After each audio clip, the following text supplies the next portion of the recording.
What is up, ladies and gentlemen? This is the Chig coming at you with another Diablo 3 build guide. Today we are going to be talking about the Legacy of Dreams Hoda Barbarian, the speed variant for doing greater rifts and for doing T16. It is not the fastest build, but it is kind of fun to play. So there's that.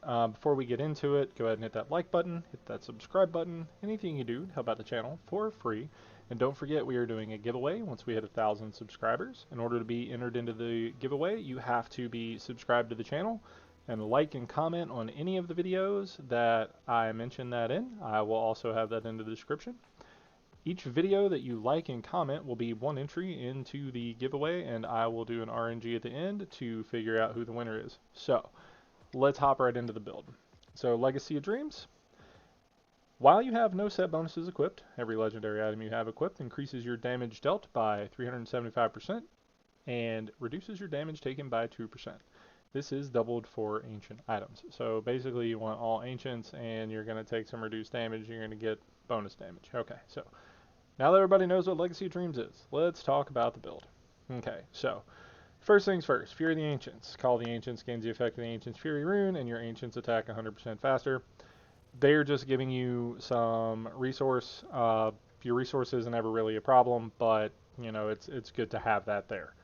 Um, Leoric's Crown, you want to get the best rolled one you can get. I do not have a very good rolled one. This is going to increase your cooldown. Cooldown is the most important stat in this build, so we have a big cooldown gem in here, and we're doubling it. We have the Squirts Necklace, and that is going to increase your damage if you haven't taken damage and increase your damage taken if you haven't taken damage. We have the Mordic's Bracers, which are going to give us all of the runes for Wrath of the Berserker. We have Cindercoat, which reduces the resource cost of Hammer of the Ancients and also increases the damage it deals by 20%. This is huge for this build. Our total damage increase percentage-wise is 127%, so it is insane. Mage Fist, I haven't re-rolled these yet, but we use these for increased fire damage. We're using Stone of Jordan for increased fire damage again and increased damage against elites. This one is rolled dexterity. This is the only ancient one I have that I could put fire on, so that's what we're using.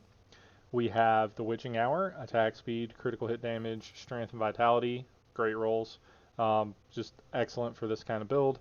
We're using Blackthorn's Jousting Mail, which is the only pair of pants that can roll increased elemental damage, so we're using those for the fire skills.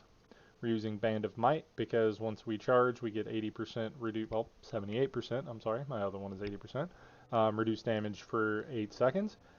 And we are using Remorseless while both Wrath of the Berserker and Call the Ancients is active. Hammer of the Ancients deals increased damage. That is not the best roll because it goes up to 800. I am at 670, but it's still pretty strong. Ice Climbers, immunity to freeze and immobilize effects. These are really good to have. This season doesn't really matter because of the altar, but in general, Ice Climbers or Illusory Boots are really good to have. And then Ingoem, this is just going to give us more cooldown. We're going to be able to dash around faster. We're going to be able to do all of that. So your stat priority on this is cooldown reduction, crit, area damage. We're just trying to blow things up as much as we can. Like I said, we have a cooldown gem in the hat. We have resistance gems in the armor. We're using the Legacy of Dreams gem in the neck. We are using the Bane of the Trapped, rather. I'm sorry. For slowed enemies to deal more damage. Here we're using Bane of the Powerful. If you switch that over to Boon of the Hoarder, the T16 version, you can switch that over to Boon of the Hoarder, make your bracers into gold wrap, or just wear gold wrap. I mean, whichever. I would probably just wear gold wrap, to be completely honest. But yeah, to do the T16 version, put on gold wrap, make that Boon of the Hoarder, and win the game, right? You're fine. We have Obsidian Ring of the Zodiac in the cube. We have Bracers of the First Men in the cube. Hammer of the Ancients deals attacks 50% damage faster and deals 500% increased damage. Obsidian Ring of the Zodiac reduces the remaining cooldown of one of your skills by 1 second when you hit with a resource spending attack, which we're always doing with Hammer of the Ancients. And then the Gavel of Judgment, the damage of Hammer of the Ancients is increased by 800%, and it returns 25 Fury if it hits 3 or fewer enemies. We are not going to have any resource issues whatsoever. That is not going to be a problem at all. Alright, so as usual, I do not have any points in Strength, and let's go over the skills before we do a Rift. We are using Warcry, Veteran's Warning, just a little bit extra dodge chance. It's what I pop to get my Battle Rage up in the beginning. Hammer of the Ancients Smash, so this one's the one that does the increased damage and also increases your critical hit chance based on the amount of Fury you have, and since we're always at full Fury, it'll be great. Furious Charge, Merciless Assault, until we get our Ingame going, this makes the cooldown shorter. Battle Rage Bloodshed, I'm actually going to switch these two abilities around because it's a little easier to play that way. Battle Rage Bloodshed gives you increased critical hit chance and increases your damage, as well as making you blow up for 20% of the crit hit damage you have done recently. Call the Ancients together as one. Since we are going to have 100% uptime, we're using this as a defensive cooldown. It's going to be up all the time. They're going to be giving us Fury, and they are also going to be giving us 50% damage reduction. Wrath of the Berserker, Insanity, increased damage. We get all of the runes because we have the bracers on. We're using Rampage, increases your strength by 1% for 8 seconds after killing or assisting in killing an enemy, stacks up to 25 times, so we will always have 25% increased strength. Ruthless, you deal 40% damage against enemies below 30% health. This doesn't really matter too much in the speed build, but it comes in handy later on.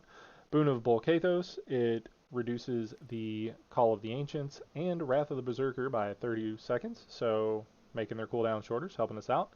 And then Berserker Rage, you deal 25% additional damage while near maximum fury. As you can see, we do not have any spenders other than Hammer of the Ancients. And after you get Hammer of the Ancients going, you have full fury. So, let me show you guys this on a 90. So 90 is actually a little low to be doing this build on, because you basically one-shot everything. But I like to showcase things on a 90, just because it is a super comfy place for most people to play, and is a good spot for farming. So this is where we're at, and killed things too quick, and my cooldowns are gone. So now we pop them back up again, and we roll. I like this build the same reason I like the IK build. When you're playing it, you can literally just hold down Hoda and walk. You will destroy everything you hit. It is a lot of fun. Yeah, we one-shot that mob. And yeah, we don't have any power pylon or anything. We just literally one-shot the mob, right? Like, it's a very strong build. So let's pop this, and he died. Yeah, so, yeah, bonk. Bonk? Yeah, see, look, we be bonking, y'all. But yeah, so the charge is basically the only thing that makes this a quote-unquote fast build. The best way to play it is charge to big density, charge to blues and yellows, delete them, rinse, repeat. Like I said, it also is super easy chill just to hold down the button and play it that way. If you hold down the button and play it that way, sometimes when you like walk up to stuff, you'll have so much Battle Rage Bloodshed stacked that you'll just like delete them and you won't even get a chance to hit them. They'll just die. So like it's different. It's fun. It's its own little play style. Yeah, we two-shot him. So less than 2-minute 90. Obviously, it's going to get faster the more Paragons you get Augs. Like, none of my gear is Auged. None of my anything is optimized at all. But yeah, that is the LOD Hoda build. Like I said, you just switch a few things around and you'll have the T16 version. Again, you'll switch this to a Boon of the Hoarder, you'll put on Gold Wrap, and then you will drop your Call of the Ancients for like Sprint or something. Like, it doesn't even matter. Yeah, that's this build, guys. Thanks for sticking around. Appreciate you guys being here. Don't forget to like and comment on the video and subscribe to the channel. Don't forget about the giveaway, and yeah, get those legendaries.